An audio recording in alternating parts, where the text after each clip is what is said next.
Kericuhan terjadi saat ratusan warga menggeruduk proses pembongkaran objek wisata Hibis Fantasy Puncak.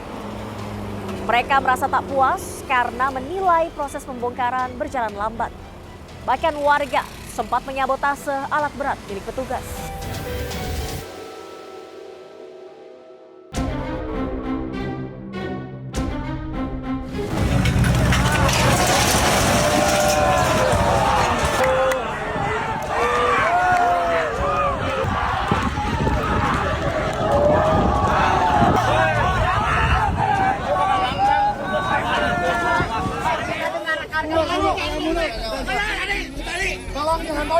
Pasca penyegelan Hibis Fantasy Puncak, ratusan warga merangsek masuk lokasi menyabotase alat berat yang akan digunakan untuk membongkar bangunan. Kericuhan antara warga dan pihak karyawan Hibis Fantasy Puncak pun tak terhindarkan.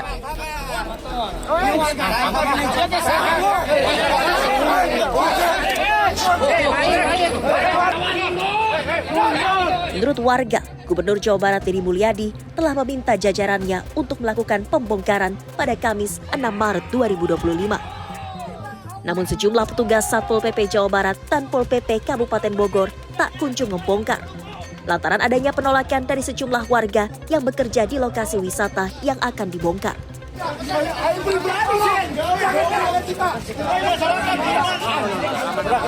Kalau bicara perut, ya semua juga bikin perut, Pak.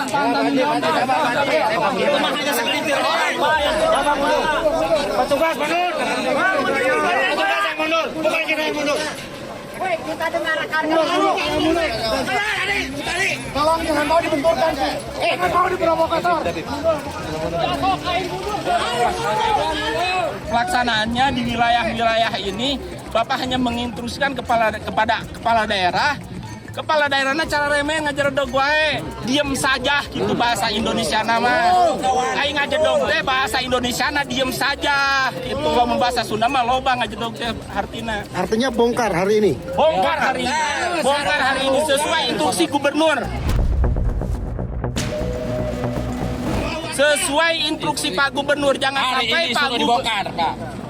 Jangan sampai suara Pak Gubernur ini di Cisarua ini diinjak dengan kain dengan sendal. Omong-omong di sini mah orang ledek we gubernur teh. Orang nistakan nih gubernur teh jangan dipercaya. Kalau tidak membongkar berarti saya yang bongkar.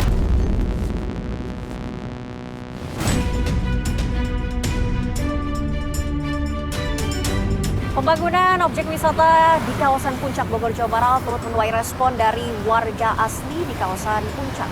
Dan saat ini saya akan langsung tanyai salah satu warga di sini. Ini kan kemarin ada instruksi Gubernur Jawa Barat untuk membongkar tempat wisata Hibis Fantasy karena dinilai selain melanggar dan berdiri di lahan ilegal, ini juga menjadi biang kerok banjir bandang beberapa waktu lalu di kawasan Puncak. Tanggapan Mas sendiri, merasa nggak ini betul objek wisata itu menjadi biang kerok banjir bandang? Ya, karena kan merusak juga sebagai perhutanan. Jadi simbolnya dari pohon juga tidak ada kekuatan untuk untuk menghalangi air. Jadi seakan-akan airnya itu berdiri dari bangunan yang baru. Jadi air itu tidak ada yang menahan, langsung deras begitu alirannya. Ya, begitu.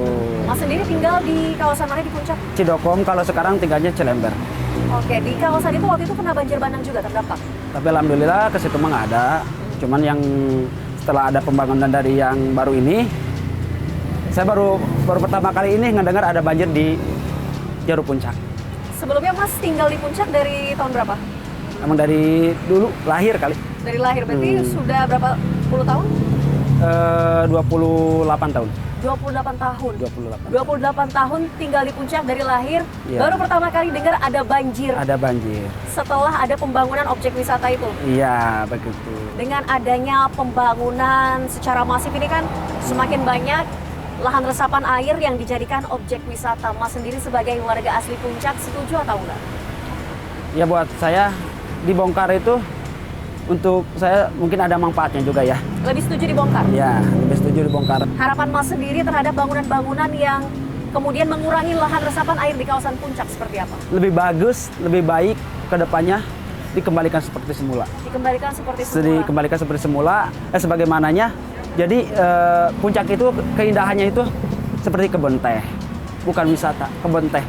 Jadi sekarang kan kebanyakan bangunan-bangunan kayak villa, Iya. ya kan? Jadi nggak ada yang namanya keindahan kebun teh. Ya kayak dulu, kalau dulu kan kebun teh, cuaca dingin, nggak ada namanya seperti longsor, seperti banjir nggak ada. Baru sekarang saya dengar gitu. Jadi lebih baik yang dikembalikan tadi seperti semula. Harapannya lahan itu fungsinya adalah untuk perkebunan saja di puncak gitu ya, Nah, Mas ya? seperti itu. Wadah kecil mungkin yang tadinya kerja sebagai pemetik kebun teh, sekarang dikurangi seperti itu. Kasihan lah menurut saya. Jadi dikembalikan lagi seperti semula. Baik, Mas Ida terima kasih banyak. telah Iya, berbagi sama-sama. untuk Pagi Isfal. Sehat Iya. selalu. Apa sanksi bagi investor dan pengembang wisata nakal yang melanggar aturan? Selengkapnya hanya di iNews Files sesaat lagi. Kaitannya kan dengan undang-undang ya, lingkungan. Sehingga kami berharap Deputi Gakum Kementerian LH itu betul-betul mendalami pelanggaran dari sisi pidana lingkungannya.